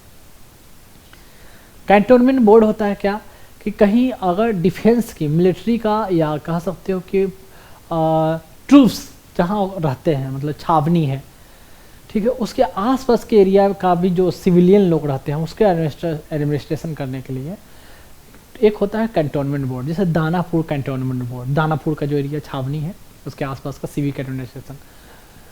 फिर ऐसे बहुत सारे हैं, आगरा का है, इलाहाबाद का है, बरेली का है। तो वहाँ कई, इंडिया में लगभग आई थिंक 50-60 के आसपास कैंटोनमेंट बोर्ड है। उसको एडमिनिस्टर करने के लिए, वहाँ का सिविक एडमिनिस्ट्रेशन देखने के लिए, वही सब जो काम है उसके लिए होता है क्या, कैंटोनमेंट बोर्ड। कैंटोनमेंट बोर्ड के जो क्या होते हैं, चेयरमैन होंगे, जो वहाँ छावनी के जो हेड है, कमांडिंग इंचार्ज है, कमांडिंग ऑफिसर है। जैसे एयरफोर्स में होता था AOC air officer, AOC air officer होता है कमांडिंग मतलब, एंड होता था क्या कहते थे क्या कि बताता हूँ, जैसे एक होता था कमांडर, एक होता था AOC। बड़ा स्टेशन हो तो उसके लिए AOC होता था उनका हेड, कंपेयर टू छोटे स्टेशन हो उसके लिए कमांडर होता, डेजिग्नेट होता था, कमांडर नाम होता था, उनको दिया गया है कमांडर, बोला गया है AOC कमांडर। वैसे मिलिट्री लेवल पर जैसे कि कह सकते हैं आर्मी लेवल पर होता है, वहाँ के जो हेड होंगे उनको जो भी डेजिग्नेशन हो, रैंक होगी वैसे ही, या कर्नल हो सकते हैं या उससे बियॉन्ड रैंक हो सकती है। तो वो जो होंगे वो चेयरमैन होंगे उस कैंटोनमेंट बोर्ड के। उसके अलावा कुछ आर्मी ऑफिसर और भी हो सकते हैं। फिर वहाँ इलेक्शन भी होगा, सिविलियन लोग वोट करेंगे, उनके मेंबर हो सकते हैं, कुछ इंजीनियर हो सकते हैं, ऐसे ऐसे ऐसे डिफरेंट लोग मेंबर होते हैं, वो कैंटोनमेंट बोर्ड का ही है। पोर्ट ट्रस्ट का होता है, पोर्ट कि कहीं कहीं जैसे मुंबई में, कोलकाता में पोर्ट है, पोर्ट के आसपास में सिविलियन लोग रहते हैं, उनके लिए कोई कह सकते हैं लोकल लेवल पर जो गवर्नमेंट चलाना है, तो वहाँ के लोगों में कुछ इलेक्शन होगा, कुछ नाम नॉमिनेट किया जाएगा, सरकार करेगी, वहाँ एडमिनिस्ट्रेशन कैसे करना है, तो उसके लिए बनाया गया है पोर्ट ट्रस्ट। फिर होता है special purpose agency. Special purpose agency होता है एक टाइप का जो कह सकते हो लोकल गवर्नमेंट में ही, लोकल अर्बन गवर्नमेंट में, कि कुछ एजेंसियां ऐसे बनाई गई हैं जो उसको ऑटोनोमस दिया गया है, अपना इंडिपेंडेंट रखा गया, अपना पावर दिया गया, उसमें डायरेक्टली कोई इन्वॉल्व नहीं होगा, वो अपने हिसाब से चला सकती है। जैसे पोल्यूशन कंट्रोल करने का पोल्यूशन कंट्रोल बोर्ड, इलेक्ट्रिसिटी के लिए इलेक्ट्रिसिटी बोर्ड होता है, तो वाटर के लिए कोई वाटर बोर्ड होता है, जैसे दिल्ली जल बोर्ड, ऐसे नाम सुना होगा, दिल्ली जल बोर्ड। पोल्यूशन कंट्रोल बोर्ड हो गया। तो ये इनको अपना ऑटोनोमस से अपना पावर दिया गया, आप अपने हिसाब से अपने लोगों को कैसे अपॉइंट करना, अपना वैकेंसी निकालोगे, और क्या क्या आपको कंट्रोल दिया गया, पावर दिया गया है। पानी सप्लाई करना है तो कहाँ कहाँ कितना पानी सप्लाई करना है, कब सप्लाई करना है, तो ये आपके कंट्रोल में होगा। इलेक्ट्रिसिटी आपको सप्लाई करनी है, उस पर कितना फेयर होगा, क्या होगा, जो भी हो, कहीं कहीं इनको कंट्रोल, ये हुआ स्पेशल पर्पस एजेंसी। तो ये हुआ लोकल गवर्नमेंट में डिफरेंट जगह के लिए डिफरेंट ये बना दिया गया है। आप कह सकते हो क्या कि types of local types of body कह सकते हो लोकल गवर्नमेंट के लिए अर्बन लेवल पर। फिर ऐसे एक होता है मेट्रोपॉलिटन कमेटी की बात होती है, ये कॉन्स्टिट्यूशन में मेंशन है। और फिर होता है क्या कि district planning committee, metro planning committee, कुछ नहीं, घूम फिर कर कुछ मेंबर होंगे, आपस में डिस्कस करेंगे, लोग उसके पंचायत और म्यूनसिपाल्टी के मेंबर उसमें उसके मेंबर होंगे, क्या क्या प्रॉब्लम है ऐसे ऐसे डिस्कस करेंगे, तुमको क्या चाहिए, हमें क्या चाहिए, मिलकर प्लान बनाएंगे, ऐसे ऐसे इम्प्लीमेंट करेंगे। ये चीज़ डिस्ट्रिक्ट प्लानिंग कमेटी ये हो। फिर वैसे ही इलेक्शन बिल्कुल पंचायती राज वाला कि इलेक्शन कितने साल में, 5 साल के अंदर होना चाहिए, उससे ज़्यादा नहीं होना चाहिए। SC को रिजर्वेशन, ऑडिट करवाना, स्टेट फाइनेंस कमीशन ऑर्गेनाइज करवाना, इसको क्या क्या कह सकते हो क्या किन किन सब्जेक्ट कोई मैटर होगा तो कहाँ जाएगा, इलेक्शन से रिलेटेड डिस्प्यूट होगा तो कहाँ उनकी बातें सुनी जाएगी, कहाँ पिटीशन ले जा सकते हैं। ऑडिट करने का जो मैंने बताया सेम प्रोसीजर पंचायती राज वाला जैसे इनके पास ऐसे ही रहेगा। अब देखिए फिर क्या क्या इनका काम है, सिंपल सा देखो यहाँ भी इनके जो 243W में बताया कि इनको 18 फंक्शन दिए गए हैं। कुछ ऐसे सोचो क्या होगा 18 फंक्शन। टाउन का प्लानिंग कैसे करना है, शहर का प्लानिंग जैसे कैसे चंडीगढ़ को प्लान करके बनाया गया कि यहाँ गवर्नमेंट बॉडी बिल्डिंग होगी, यहाँ प्राइवेट बिल्डिंग होगी, इधर से रोड पास होगा, जो भी हो, यहाँ हॉस्पिटल, ये वो पहले से पूरा डिजाइन और उस हिसाब से ही घर बनाया गया। तो टाउन को प्लानिंग करना, स्लम एरिया जहाँ है तो उसको डेवलपमेंट के लिए।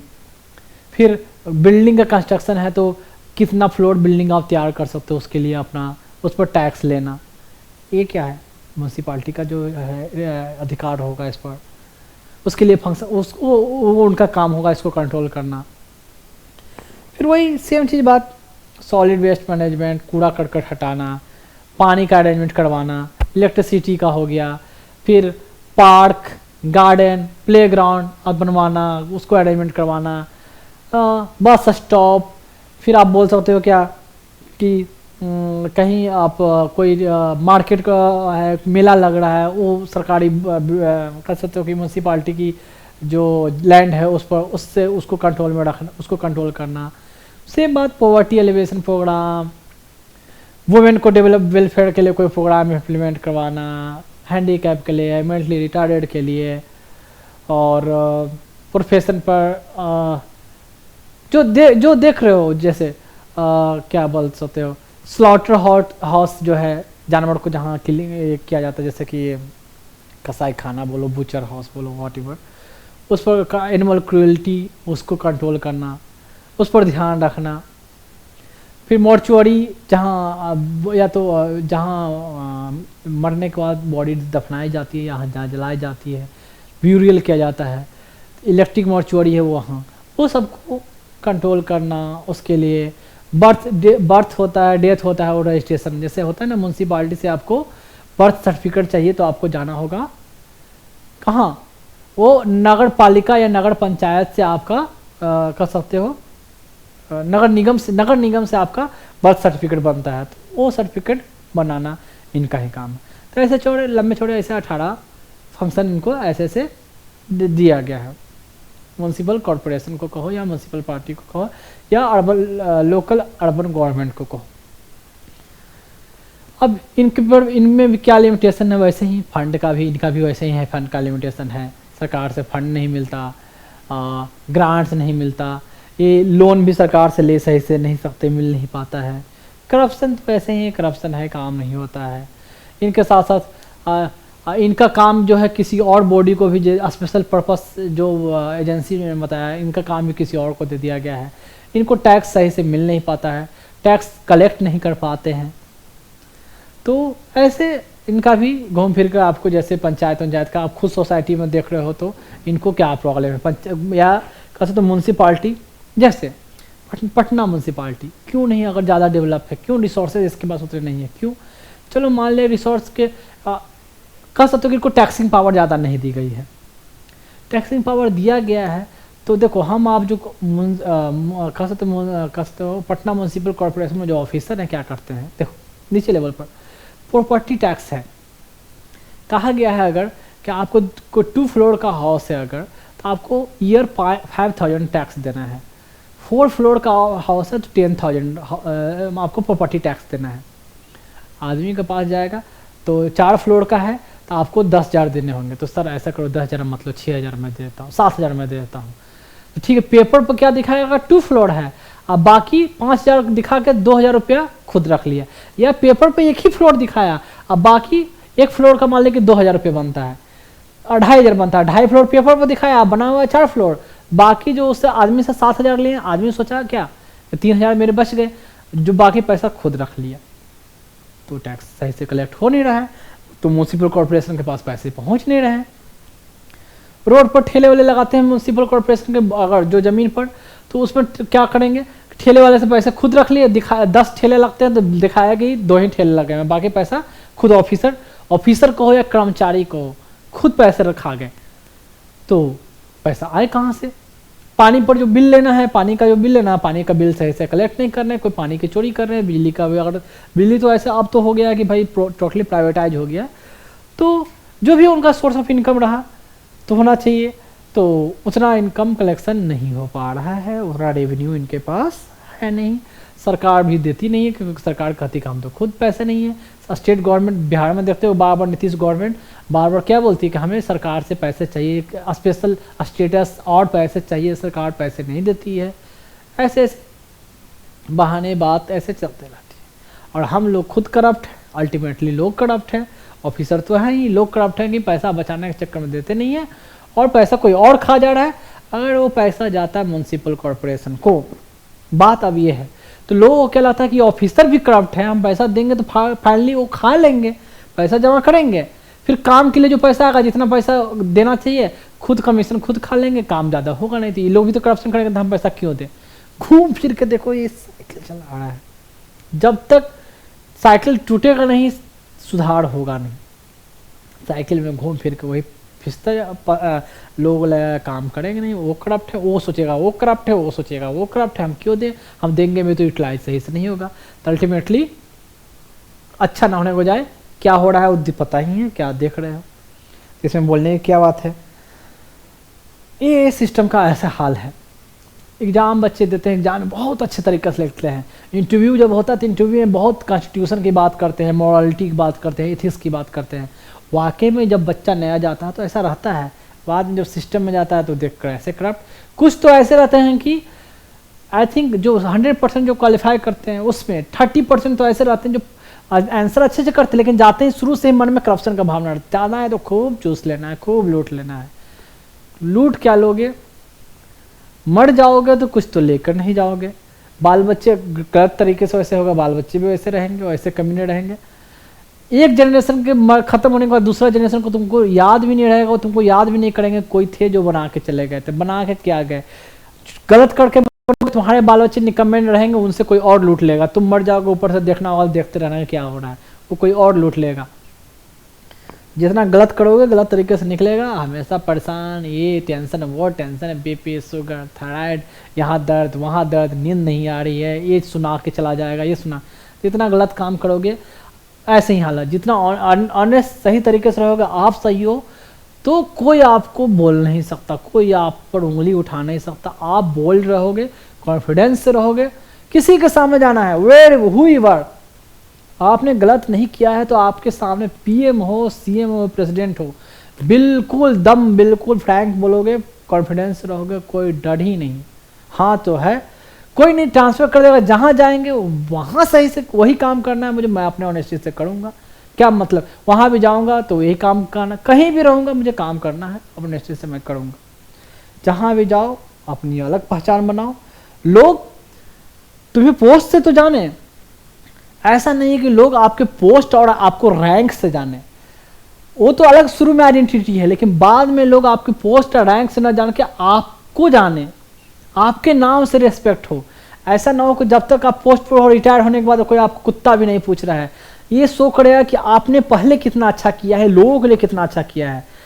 आप भले ही सेक्रेटरी ना हो, डीएम ना हो, रिटायर हो गए, लेकिन आपने लोगों के लिए अच्छा किया तो उसके बाद भी आपको वही रिस्पेक्ट मिलेगा जो पहले मिल रहा था। अगर अच्छा नहीं किया तो रिटायर होने के बाद सामने से गुजर जाओगे, आपके ऑफिस का पीए भी गुजर जाएगा, आपको विश तक नहीं करेगा, ये हालत हो जाएगी। होती है, देखो ऐसे है।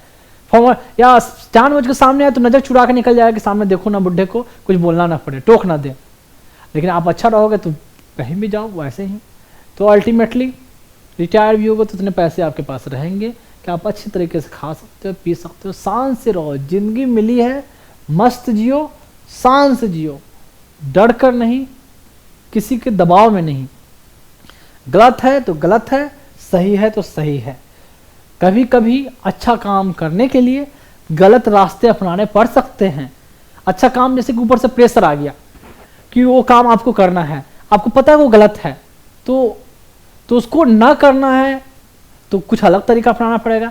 कुछ आपको करना चाहते हो कि वो अच्छा है, लेकिन ऊपर से प्रेशर का नहीं करना है, तो जो कुछ ना कुछ अलग तरीके से करेंगे भाई, ऊपर वाले को पता भी नहीं चले ये काम मुझे कर भी देना है। अगर आप किसी के वेलफेयर के लिए, अच्छा के लिए कर रहे हो, भले ही गलत तरकीब अपनाना पड़ गया उस समय, क्योंकि हर चीज़ कानून के हिसाब से चलने पर कभी कभी होता है कि बिल्कुल नहीं हो पाता, बिल्कुल कानून से देखा जाए तो नहीं हो पाता।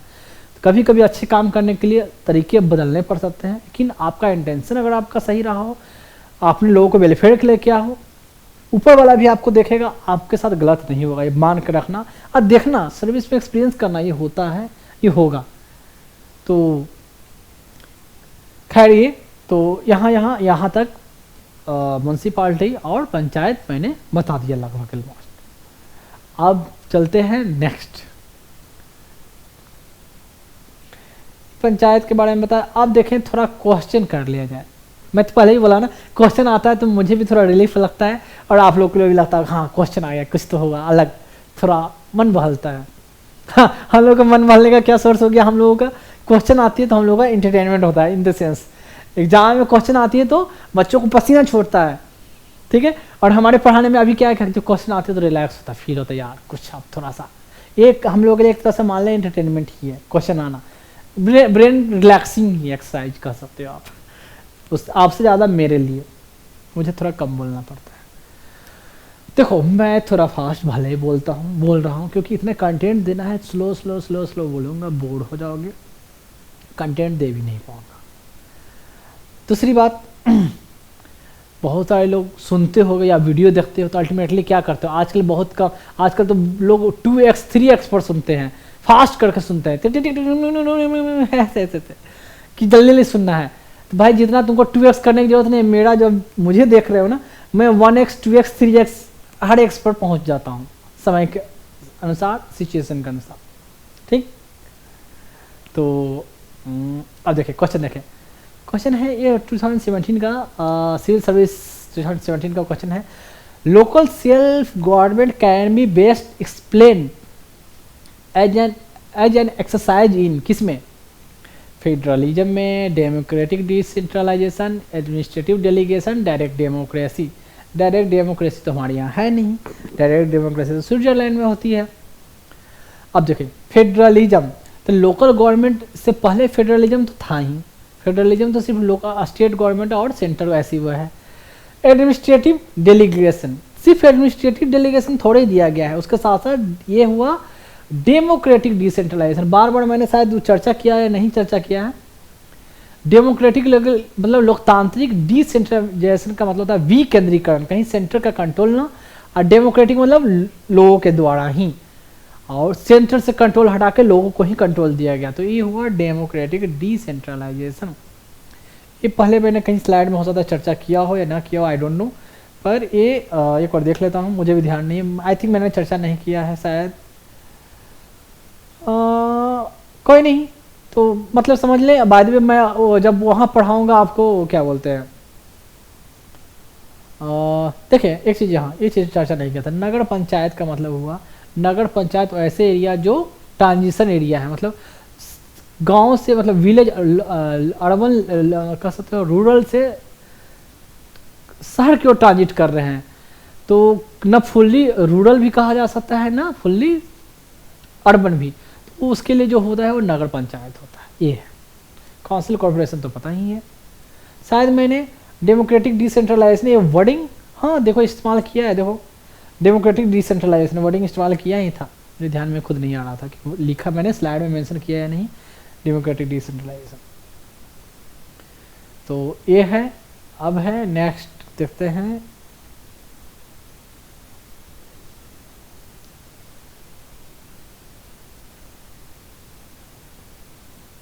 अब देखें 2005 का क्वेश्चन है, part 9 of the constitution of India, कहते हैं part 9 of the constitution of India provisions for panchayat, 9 panchayat के लिए है, सही बात है, and was inserted by the constitution amendment act 1992, सही है 1992 द्वारा, पार्ट 9 में, 9A में म्यूनसिपल कह सकते हो कि लोकल अर्बन गवर्नमेंट, 9A वो भी 92 का अमेंडमेंट है, और 9A of the constitution of India contains provision of municipality, सही बात है, एंड आर्टिकल 243 क्यू हमें क्यू नहीं बताया ऐसे मैंने, अब देखें आंसर कर पाओगे, Q envisages 2 types of municipality, a municipal council, municipal corporation, क्या 2 की बात की है, म्यूनसिपल काउंसिल और कॉर्पोरेशन पे एक्ट में 2 की नहीं बात की है, for each and every state, तो ये 2 की बात नहीं कही, म्यूनसिपल काउंसिल एंड कॉर्पोरेशन की बात नहीं कही गई है, क्या की यहाँ देखो मैंने चार्ट दिखाया है, नगर पंचायत इसका भी प्रोविजन दिया गया है, 3 की बात कही गई है, कॉर्पोरेशन काउंसिल एंड नगर पंचायत, ये एक्ट में मेंशन है, तो भले हमें एक्ट नहीं एग्जैक्ट नेम वाइज नहीं पता है, लेकिन प्रोविजन तो पता है ना, तो प्रोविजन पता है तो आंसर आप करो, तो भले 243 Q I J K L M N O P Q I don't know, नहीं पता है एग्जैक्ट, इतना याद करने की ज़रूरत भी नहीं है, इतना से आप आंसर कर सकते हो। तो ऐसे ही उतने सारे कॉन्स्टिट्यूशन का आर्टिकल है, मैं बाद में बताऊंगा कौन कौन से याद करने लायक है। ऐसे सब याद करोगे तो कुछ भी याद फाइनली नहीं रह पाएगा। तो मैं तो वही बात मैंने बोला था ना कि बाद में लोगों को ये भी पता कंफ्यूज रहते हैं कि आर्टिकल 18 में क्या था, 19 में क्या था और 24 में क्या था, ऐसे। तो आंसर कौन सा होगा? ओनली वन सही है। 2 क्यों गलत हो गया कि 2 नहीं 3 की यूसेज किया गया, 3 की बातें कही गई है। म्यूनसिपल काउंसिल, कॉरपोरेशन एंड नगर पंचायत। अब देखें ये क्वेश्चन 2000 का क्वेश्चन है। देखिए जो क्वेश्चन मैंने रखा है, इतनी सारी जो बातें बताई उससे मैंने क्वेश्चन नहीं रखा है, मैं क्लियरली बता दूं। क्वेश्चन सिर्फ मैंने रखा है जो मैंने स्लाइड में मेंशन किया in the form of your notes, उतने भले मैंने सारे बता दी। उसका मैं क्वेश्चन जब भी होगा, जब मैं स्पेसिफिक टॉपिक पर जब कभी बताऊंगा पढ़ाऊंगा तो रखूंगा। अभी मैंने उतना ही रखा है जो आपका स्लाइड में मेंशन किया है, उसको पढ़कर आप आंसर कर सको। आंसर तो पूरे क्वेश्चन आप कर सकते हो जितना मैंने बोल दिया। कितनी जगह तो आपको छोड़ो, उतना ही बोलूंगा, पहले इतना देख लो। क्वेश्चन क्या है? 73rd कॉन्स्टिट्यूशन अमेंडमेंट एक्ट 1992 का जो 73rd कॉन्स्टिट्यूशन अमेंडमेंट एक्ट था, रेफर्स टू क्या है? Generation of gainful employment for the unemployed and under employed main and women in rural area. पहले ऑप्शन पढ़ लेते हैं। जनरेशन ऑफ देखिए, generation of employment for the able bodied adult who are in need and desirous of work during the lean agriculture season। सी शायद लिखा है, season होगा शायद। laying the foundation for the strong and vibrant panchayat raj institution in the country, guarantee of right to life and liberty, security of person, equality for before law and equal protection without discrimination। देखिए ये तो article 14 की बात है, पता है ना? Article 14 की बात नहीं, ये आर्टिकल 21 की बात है, राइट टू लाइफ की बात है, guarantee of life and liberty, protection of life and personal liberty, वो सब आर्टिकल 21। अब है लेइंग द, अब देखें generation of gainful employment for employment की कहाँ बात हुई? सरकार की जब स्कीम आएगी तो इस स्कीम को इम्प्लीमेंट करवा कर एम्प्लॉयमेंट चलो जनरेट करवाएगी, कि मेन पर्पस ये थोड़ी था। Generation of employment for the abled bodies adult who are in need, जिसको वर्क का जरूरत है, उसके लिए एमजी नरेगा जो स्कीम है, तो स्कीम अलग है और ये पंचायती राज इस पर्पज से स्टेब्लिश नहीं हुआ। Laying the foundation of a strong and vibrant Panchayati Raj institution in the country. तो ऑप्शन तो क्लियरली सी बात है, इसमें तो जो थोड़ा सा पढ़ा भी हो सुना हो तो आंसर तो आंख बंद करके करेगा। तो 2000 का क्वेश्चन था। अब देखें उसका एक पॉइंट छूटा, कहते हैं both act transfer the representative democracy into participatory democracy and build democracy at grass root level in the country. मतलब दोनों जो एक्ट बने 73rd constitutional amendment act, 72 and 73rd constitutional amendment act, ये क्या किया? Act transfer the representative democracy. Democracy तो representative है ही, हमारा लोग रिप्रेजेंट कर रहे हैं, अपना रिप्रेजेंटेटिव भेज रहे हैं, इनटू पार्टिसिपेटरी डेमोक्रेसी। कहीं ना कहीं लोकल लेवल को ही पार्टिसिपेशन, जैसे कि एमएलए एमपी बन रहे तो बड़े एरिया के लिए कोई एमएलए बनता है, उससे कहीं ज़्यादा एरिया के लिए एमपी बनता है, लेकिन कहीं ना कहीं कम कम क्षेत्र में भी कोई ना कोई नेता तो उभर गया ना, वार्ड काउंसलर कह सकते हैं, काउंसलर बनकर, वार्ड मेंबर बनकर, ऐसे। तो कहीं ना कहीं छोटे छोटे लेवल पर भी नेता बन के अपने एरिया के लिए काम कर सकते हैं, तो पार्टिसिपेट कर सकते हैं डेमोक्रेसी में। एमपी एमएलए का इलेक्शन लड़ने के लिए बड़ा एरिया से वोट चाहिए, पैसे चाहिए ज़्यादा आपको, पावर, अथॉरिटी, नाम। यहाँ लोकल लेवल पर भी, छोटे छोटे लेवल पर भी लोग नेता बन के अपने एरिया के लिए काम कर सकते हैं, पार्टिसिपेट करते हैं इस डेमोक्रेसी में, तो उसको कहा गया पार्टिसिपेटरी डेमोक्रेसी। और ये डेमोक्रेसी अब कहीं सिर्फ एमएलए एमपी इलेक्शन के लेवल पर नहीं, अब जमीनी स्तर का जो इलेक्शन है ना, जहाँ कम कम लोग, आप देखोगे मुखिया के इलेक्शन में कोई लोग एक एक वोट से भी हार जाते हैं, एक वोट मिल जाता तो जीत जाते, बहुत कॉमन है ये, क्योंकि नंबर ऑफ वोटर वहाँ कम है, सिलेक्टेड है, उसमें से ही अपना लीडर चुन रहे हैं। तो पार्टिसिपेटरी डेमोक्रेसी, जमीनी स्तर पर ग्रास रूट लेवल पर डेमोक्रेसी हुआ, तो इसको कहा गया democracy at the grass root level. और ग्रास रूट लेवल का मतलब यहाँ ग्रास मतलब घास, रूट मतलब जड़, तो घास की जड़ें नहीं है, मतलब जमीनी स्तर पर कहीं ना कहीं बेस लेवल पर ये हुआ। अब आएगा हमारा कोऑपरेटिव सोसाइटी, कोऑपरेटिव के बारे में देखें। हाँ पहले मैं कोऑपरेटिव, बाकी इसके जो जैसे पंचायती राज, लोकल ये म्यूनसिपालिटी, म्यूनसिपल कॉर्पोरेशन जो भी हो, उसके बारे में जो बताया, पहले थोड़ा ये सब बता दूं, उसके बाद इसके बारे में तो बताना है ही। देखिए कोऑपरेटिव सोसाइटी के बारे में पहला पॉइंट देखा जाए,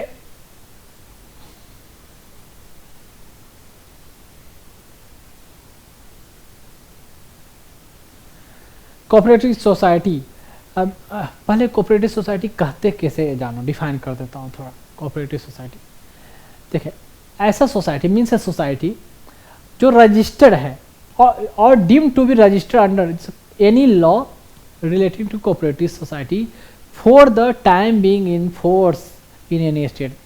कोई स्टेट में कोई कानून बना हुआ है कि कोऑपरेटिव सोसाइटी एक्ट के जरिए आपको अपने कोऑपरेटिव सोसाइटी बनाया है तो उसको रजिस्टर करवाना है, तो भी माना जाएगा कि कोऑपरेटिव सोसाइटी है। अब रजिस्टर कौन करवा सकता है कोऑपरेटिव सोसाइटी के लिए? कि हमने कोऑपरेटिव सोसाइटी सेटअप कर रखा है, इस्टेब्लिश कर रखा है, क्या प्रोविजन है, तो रजिस्टर करवाना है उस एक्ट के द्वारा। डिफरेंट स्टेट ने अपना अपना एक्ट बनाया है, उस एक्ट के तहत आपको एक तो रजिस्टर होना चाहिए। अब है कौन है रजिस्टर कर सकते हैं, करवा सकते हैं, तो उसके लिए मैं बताऊंगा। तो जैसे कुछ इंडिया में के कुछ जो नाम सुना होगा फेमस, उनका एग्जांपल दे दिया कोऑपरेटिव सोसाइटी। जैसे हो गया आपका, थोड़ा ये टाइट हो जाता है मेरा ये, हाँ जी थोड़ा हो सकता है अब अच्छा हो। अब देखें, अमूल नाम सुना होगा ना, अमूल की दूध होता है दिल्ली में या हर जगह, बिहार में भी, गुजरात में तो है ही मेन। अमूल की दूध होता है, दूध लोग खरीदते हैं, तो अमूल एक कोऑपरेटिव सोसाइटी है। लिज्जत पापड़ सुना होगा, लिज्जत पापड़, हाँ पापड़ ही, लिज्जत कंपनी के नाम से पापड़ आती है। कंपेयर टू अदर पापड़, लिज्जत का पापड़ पे क्वालिटी अच्छा होता है, खाने में टेस्ट, आई थिंक प्राइस भी थोड़ा ज़्यादा होता है, ऐसा नहीं कि प्राइस कम होता है। अमूल की दूध की प्राइस ऐसे नहीं कि अमूल की दूध की प्राइस कम होती है। इंडियन कॉफ़ी हाउस एक है, कोऑपरेटिव सोसाइटी है। ऐसे ही नाम है Indian farmer fertiliser cooperative limited, ऐसा है ये। प्रतिभा महिला सहकारी बैंक है, कोऑपरेटिव बैंक जिसको बोलते हैं, ये है। फर्टिलाइजर सब एग्जांपल आगे मैं दूंगा। फर्टिलाइजर के लिए किसानों के लिए हुआ तो ये इंडियन फार्मर फर्टिलाइजर, ये लोन लेने के लिए, लोन देने के लिए, जो भी हो, पैसा लोगों को पैसा आप जमा कर सकते हो या वहाँ से लोन सरकार लोग लोन ले सकते हैं कम इंटरेस्ट पर। उसके लिए फीमेल चाहे तो अपना सेल्फ हेल्प ग्रुप बनाए, लोग बहुत सारे औरतें मिलकर कुछ काम करें, उसके लिए लोन चाहिए तो यहाँ से लोन ले सकती है। पापड़ खाने पीने के लिए जो हो गया, दूध के लिए हो गया। कॉफ़ी हाउस, कॉफ़ी पीने का लोगों को शौक़ है तो कॉफ़ी का सेल करना, तो इंडियन कॉफ़ी हाउस ऐसे ही है। बस इतना जाने, अभी आगे और बताऊंगा। ऐसे एक कोऑपरेटिव सोसाइटी हुआ। अब देखें कोऑपरेटिव सोसाइटी होता क्या है, थोड़ा ये, एक cooperative is an autonomous association, मतलब ऑटोनोमस को बोलते हैं कि स्वायत्त कह सकते हैं हिंदी में। ऑटोनोमस मतलब कहीं ना कहीं इंडिपेंडेंट है, मतलब अपना गवर्नेंस करने के लिए किसी और पर डिपेंड नहीं, अपना ही खुद अपना डिसीजन लेंगे कि हमको कैसे, कौन मेंबर होंगे, कैसे कौन नहीं होंगे, हम क्या हमारा पॉलिसी रहेगा, कितना हमको प्रोडक्शन करना है, कितना बेचना है, क्या रेट फिक्स करना है, हम डिसाइड करेंगे। ऑटोनोमस है, इसमें किसी और का इंटरफेरेंस नहीं है। जैसे कोई इंस्टीट्यूशन है, ऑटोनोमस इंस्टीट्यूशन है। जैसे मान ली कि ऑटोनोमस इंस्टीट्यूशन है, अगर मान ली कि एक पल के लिए मैं एग्जांपल देता हूँ, बड़े जैसे जिपमर मेडिकल कॉलेज है जहाँ मैं रहा, तो बताया भी पहले, तो ऑटोनोमस था। ऑटोनोमस मतलब वो जो स्टूडेंट का एग्ज़ाम अपने यहाँ ही कंडक्ट कराते थे, थ्योरी भी प्रैक्टिकल भी, रिजल्ट खुद पब्लिश करती थी। पहले ऑटोनोमस नहीं था, तो उसका जो फाइनल ईयर का जो एग्ज़ाम होता था ना, वो कोई और बॉडी, पौंडीचेरी की जो यूनिवर्सिटी होती थी वो कंडक्ट कराती थी, बच्चों का सेंटर कहीं और जाता था। जब ऑटोनोमस हो गया तो बच्चों का सेंटर कहीं और नहीं जाएगा, एग्ज़ाम का पेपर भी सेट खुद जिपमर ही करेगी, वही एग्ज़ाम होगा, रिजल्ट भी खुद पब्लिश करेगी। पहले एग्ज़ाम का क्वेश्चन कोई और सेट करता था, ठीक है, एग्ज़ाम कहीं और होता था, कॉपी चेक करने वाले कोई और इंस्टीट्यूशन जो भी हो, पौंडीचेरी यूनिवर्सिटी वो डिसाइड करते थे, रिजल्ट वो पब्लिश करते थे। यहाँ का मान ली कि किसी का कह सकते हो सिंपल एग्जाम्पल के बेसिस पर ये एग्जाम्पल देकर समझाया, ऑटोनोमस हो गया, ये इतना ही जाने। तो फिर बहुत सारे यूपीएससी भी कहेंगे कि यूपीएससी जो ऑटोनोमस ऑर्गेनाइजेशन है, तो किसी मिनिस्ट्री का डायरेक्ट उस पर कंट्रोल ऐसे नहीं है यूपीएससी पे। डीओपीटी तो अलग है, एक मिनिस्ट्री में ही आता है, ministry of personnel public grievances, pension जो भी हो, पेंशन पब्लिक ग्रीवेंसेस। तो अब देखें, जो मैंने बोला था कि autonomous association of persons United voluntary, तो किसका एसोसिएशन है? एक तो ऑटोनोमस है, जो अपने मन से लोग यूनाइट हुए हैं उनका एसोसिएशन है। अब देखें, to meet the common economic, social and cultural need, तो लोग अपने में एसोसिएशन बनाया। एसोसिएशन बनाने का राइट फंडामेंटल राइट है ना, आर्टिकल 19 में 19 में बताया था ना, freedom of speech, expression, free speech and expression, assembly, association बताया था। तो ये एसोसिएशन ही है, राइट है, फंडामेंटल राइट। कोऑपरेटिव के रिगार्डिंग नहीं बोल रहा हूँ, ऐसे नॉर्मल एसोसिएशन का आगे मैं बताऊंगा इसके बारे में, ऐसे कुछ और। तो पर्पस क्या है कि जो हमारा इकोनॉमिक नीड है, कहीं ना कहीं पैसा की नीड है, हमारा ये सोशल नीड, सोसाइटी का जो नीड है, सोसाइटी का क्या नीड है, खाने पीने का जो भी नीड है वो, एंड कल्चर नीड, हमारे संस्कृति का, कल्चर का, जो संस्कृति के अनुसार जो ज़रूरत है उस ज़रूरत को पूरा करने के लिए, and aspiration through a jointly owned and democratically controlled enterprises. Jointly on, सबका ऑनरशिप रहेगा उसमें, सबकी साझेदारी रहेगी, हिस्सेदारी रहेगी, जो भी प्रॉफिट होगा सबका हिस्सेदारी होगा। डेमोक्रेटिकली कंट्रोल मतलब इसका इलेक्शन होगा, इसका चेयरमैन बनेंगे जो भी हो, तो हर साल इलेक्शन होना चाहिए। ऐसा नहीं कि कोई पहले से किसी का कब्जा है तो हमेशा बिना इलेक्शन का वही रहेगा। जो प्रॉफिट होगा सबके बीच में, सब मिलकर डिसाइड करेंगे क्या स्कीम, क्या करना चाहिए, कितना प्रोडक्शन करना चाहिए, कहाँ सेल करना है, क्या रेट रखना चाहिए। तो डेमोक्रेटिकली कंट्रोल इंटरप्राइजेज, समझ गया। तो अब है ऑटोनॉमस, वॉलंटरी, यूनाइटेड हुआ।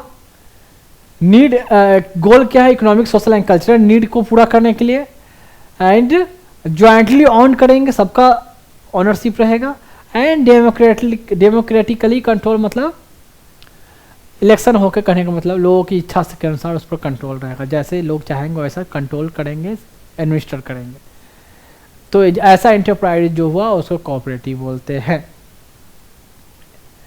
अब देखें, इसमें सरकार के मतलब हम आप कोई ऑफिसर इसमें नहीं है, इसमें जिन्होंने जो पैसा लगाया, एफर्ट किया, और एक कोऑपरेटिव सोसाइटी या इंटरप्राइजेज ऑर्गेनाइजेशन जो भी सेटअप किया कह सकते हो, उनका कंट्रीब्यूशन है, उनका पैसा है, वो डिसाइड करेंगे, वो करेंगे। इसमें कोई बाहर से कोई ऑफिसर का इन्वॉल्वमेंट डायरेक्ट यहाँ नहीं है।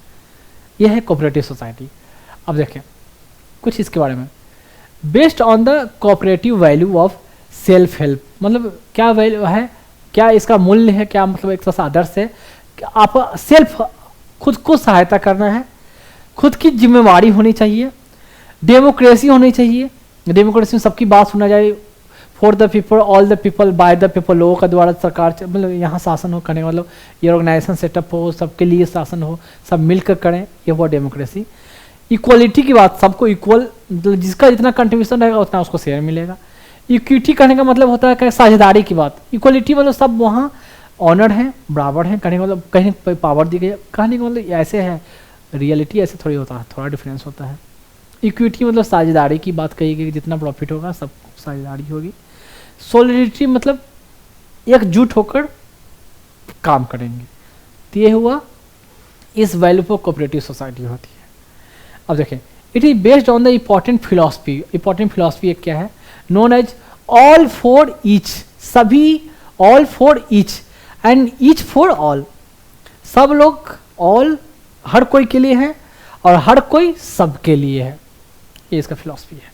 ऐसे फिलोसफिकल बातें हैं कुछ, ये सब आंसर राइटिंग में, ये लिखने में थोड़ा कह सकते हो कि डेकोरेट करने का काम करता है, आपकी आंसर राइटिंग की खूबसूरती को थोड़ा बढ़ा देता है। जो आपके जो आंसर चेक करने वाले हैं तो थोड़ा इम्प्रेशन थोड़ा ज़्यादा बनता है, 0.5 मार्क्स कहीं बने तो बनता है थोड़ा ये।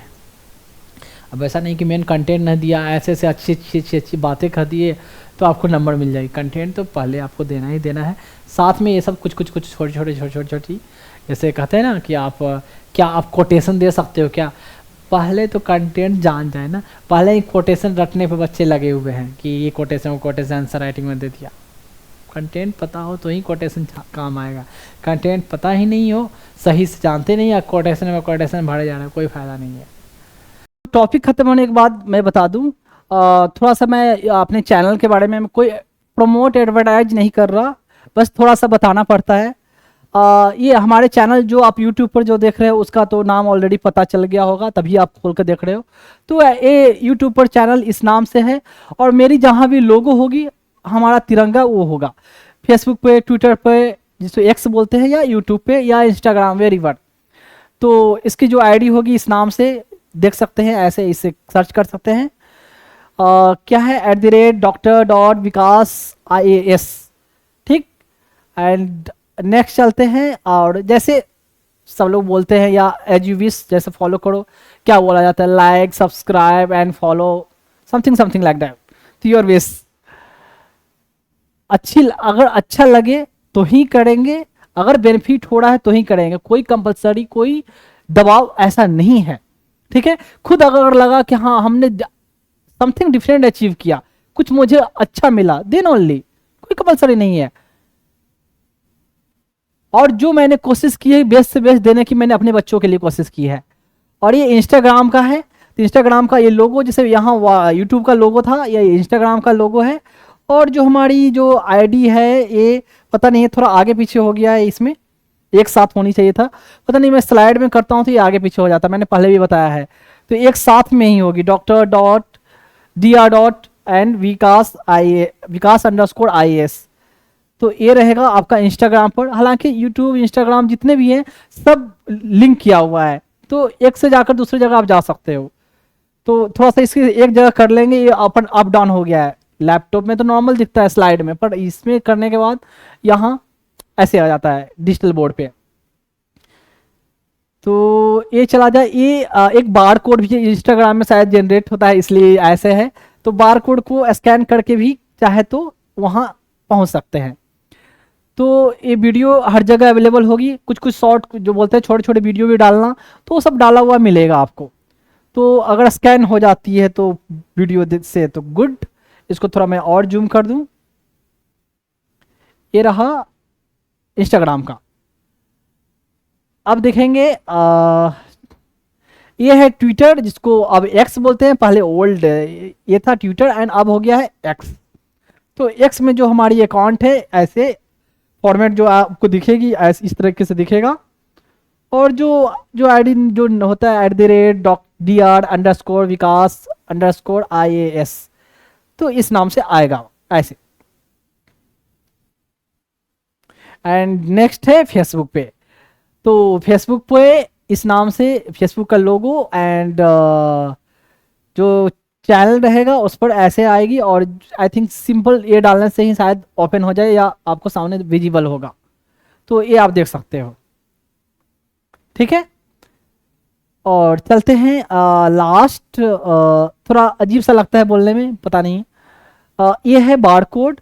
एंड मैंने जो पर्पस बताया किन बच्चों के लिए मैं ये कलेक्ट कर रहा हूँ, मैं एक बात बता दूं कि जिन बच्चों के लिए मैं कलेक्ट कर रहा हूँ ना, वो ऐसा नहीं है कि वो ऑर्फेंज रहेंगे, उनको मैंने अपनाया है। तो एज ए उन बच्चों का सिर्फ जैसे मैं बता दूं, कोई अपने बच्चों को पालता है, कोई बाप अपने बच्चों को पालने के लिए मेहनत करता है, ठीक है। तो बस बेसिकली वही है कि मैं उन बच्चों को अपने पालने के लिए मैं ये मेहनत कर रहा हूँ। तो उन बच्चों का सिर्फ मैं बाप ही नहीं हूँ, मैं उन बच्चों का माँ भी हूँ, दोनों हूँ। तो सोचे मुझे उससे कितनी ज़्यादा मेहनत करनी पड़ेगी, ठीक है। कोई मैं एनजीओ, मैं क्लियरली कर दूं कि मैं कोई एनजीओ नहीं चला रहा हूं, कि एनजीओ अगर चलाऊंगा तो पर्पस तो वही हो गया, बात तो वही होगी कि बच्चे ऑलरेडी तो कोई अनाथालय एनजीओ कोई चला रही है, तो वहां से लाके मैंने फिर से यहाँ अनाथालय में झोंक दिया।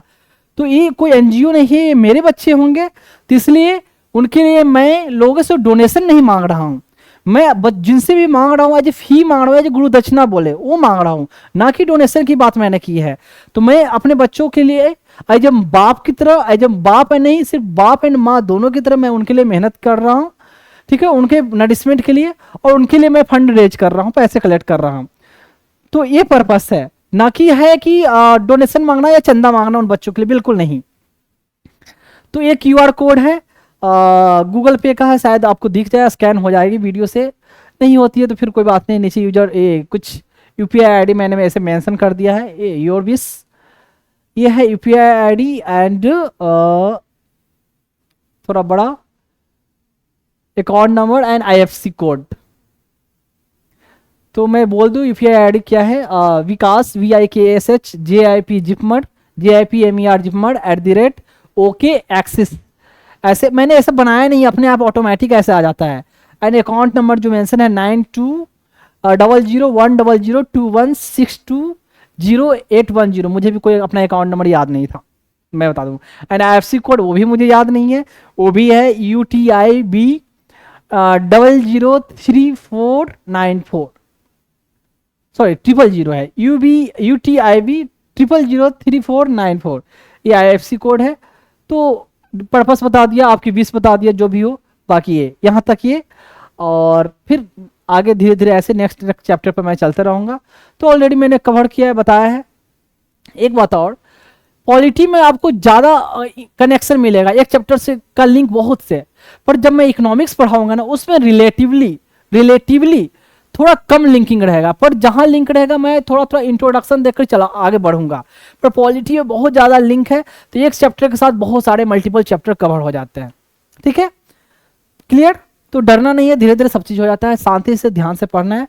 और मैंने ऐसे पढ़ाया है कि यहाँ तक कि बच्चा तक मैंने ऐसे पढ़ाया कि अगर 10th क्लास का बच्चा हो, अगर वो टाइम दे, ध्यान से देखे, आराम से फोकस करे, तो वो आसानी से समझ सकता है, ठीक है। तो आपको इसमें आपको सिर्फ इंटेलिजेंट के साथ, इंटेलिजेंट की जरूरत नहीं है, साथ में आपको इसके लिए क्या है, पेशेंस की जरूरत है, कि आप ध्यान से सुनो, बैठो, पढ़ो, तो ही आप समझ सकते हो, ठीक है। तो मैंने हर पहलू को जो मैंने बताया है कि हर एस्पेक्ट को मैंने कवर की है। तो यहाँ तक इतना, बाकी बहुत सारी डिटेल बाकी जब बीच बीच में तो आते ही रहता है, तो आगे मैं बताते रहूँगा, या अभी जो बताते रहूँगा ऑलरेडी कवर हो चुका है, मैं बता चुका हूँ पहले भी कि ऑफलाइन ऑलरेडी मैंने ऑलमोस्ट खत्म कर दिए है, पर ऑनलाइन जो कंटेंट है वो अब आपको अवेलेबल हो रहा है ऑनलाइन के फॉर्म में, क्लियर है। तो अभी तो पॉलिटी वाली मिलेगी आपको, बाद में उसके बाद आपको इकोनॉमिक्स की क्लासेस मिलेगी आपको ऑनलाइन फॉर्म में। तो ये यहाँ